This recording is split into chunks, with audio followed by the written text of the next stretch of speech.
Le code du travail sénégalais, ça peut paraître un peu intimidant, n'est-ce pas? Pourtant, que l'on soit employé ou employeur, ça nous concerne tous au quotidien. Alors aujourd'hui, on va décortiquer ça simplement, pour que chacun comprenne bien ses droits et ses devoirs. C'est parti!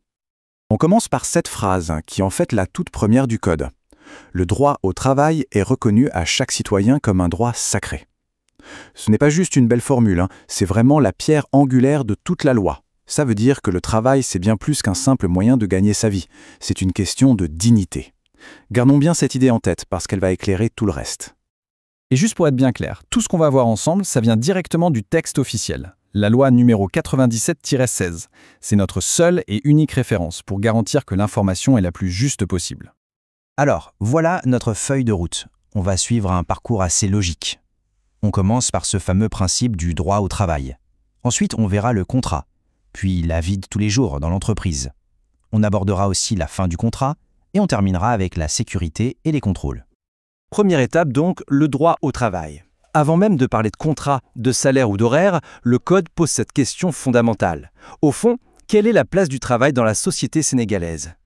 Et ce droit, qualifié de sacré, ce n'est pas qu'une simple déclaration d'intention. L'article L1, il va plus loin, il impose à l'État une véritable obligation d'agir.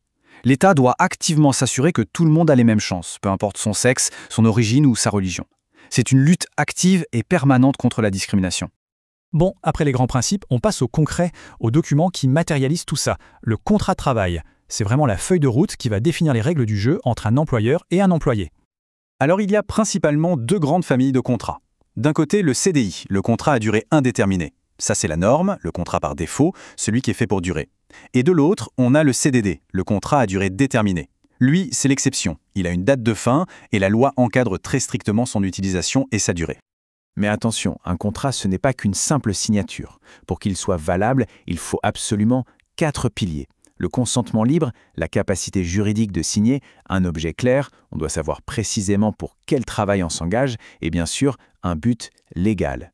S'il manque un seul de ces piliers, tout l'édifice s'effondre et le contrat peut être annulé. C'est une protection essentielle. Ah, la période d'essai. C'est un peu un round d'observation mutuelle. L'employeur évalue le salarié et le salarié, lui, évalue l'entreprise. Mais attention, ce n'est pas un test sans fin. La loi est très claire, 6 mois maximum. Le but, c'est d'éviter que des personnes restent dans une situation précaire en enchaînant des essais sans jamais être confirmés. Voilà, le contrat est signé. Bienvenue dans l'entreprise. Maintenant, que se passe-t-il au jour le jour? Cette troisième partie, elle s'intéresse justement aux droits et aux devoirs du quotidien. On aborde ici une question absolument cruciale qui touche au cœur des droits humains. Que dit précisément le Code du travail à ce sujet? C'est très important de le savoir. La définition est très large et c'est fait exprès pour ne laisser aucune zone d'ombre. Il y a 2 mots-clés à retenir, menace et non volontaire. Dès que ces 2 conditions sont réunies, on parle de travail forcé. Et là-dessus, l'interdiction est totale, absolue.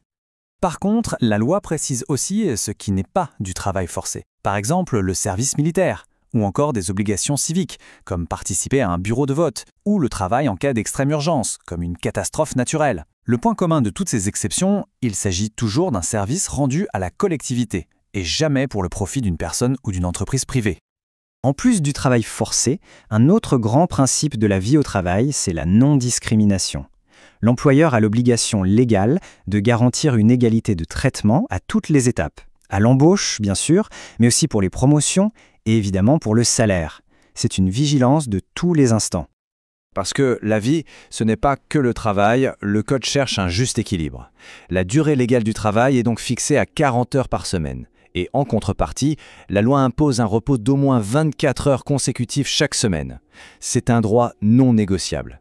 Travailler, oui, mais se reposer, c'est fondamental. Parlons d'une protection essentielle pour les travailleuses, le congé de maternité. Au total, il dure 14 semaines, réparties avant et après la naissance. Et il y a un détail très important, les 8 semaines qui suivent l'accouchement sont obligatoires. La loi impose ce repos pour protéger la santé de la mère et du nouveau-né. Toute relation de travail, à un moment ou un autre, se termine. C'est inévitable. Voyons maintenant comment un contrat prend fin et surtout, quelles sont les règles qui protègent chacun pendant cette étape qui est souvent délicate. 7%. Retenez bien ce chiffre. C'est le montant de l'indemnité qu'un salarié doit toucher à la fin de son CDD. On l'appelle souvent la prime de précarité. Et c'est exactement ça. Puisque le CDD n'offre pas la même sécurité qu'un CDI, la loi prévoit ce petit bonus pour compenser cette incertitude. Et là, on touche peut-être à la protection la plus importante du CDI. On ne peut pas licencier quelqu'un sans une raison valable, une raison légitime et sérieuse. Si un employeur rompt le contrat sans un tel motif, la rupture est qualifiée d'abusive. Et ça peut donner droit à des dommages et intérêts pour le salarié.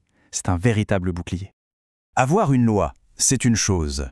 Mais qui veille à ce qu'elle soit bien appliquée? C'est ce qu'on va voir dans cette dernière partie en rencontrant les gardiens du code, les règles de sécurité et les organismes de contrôle.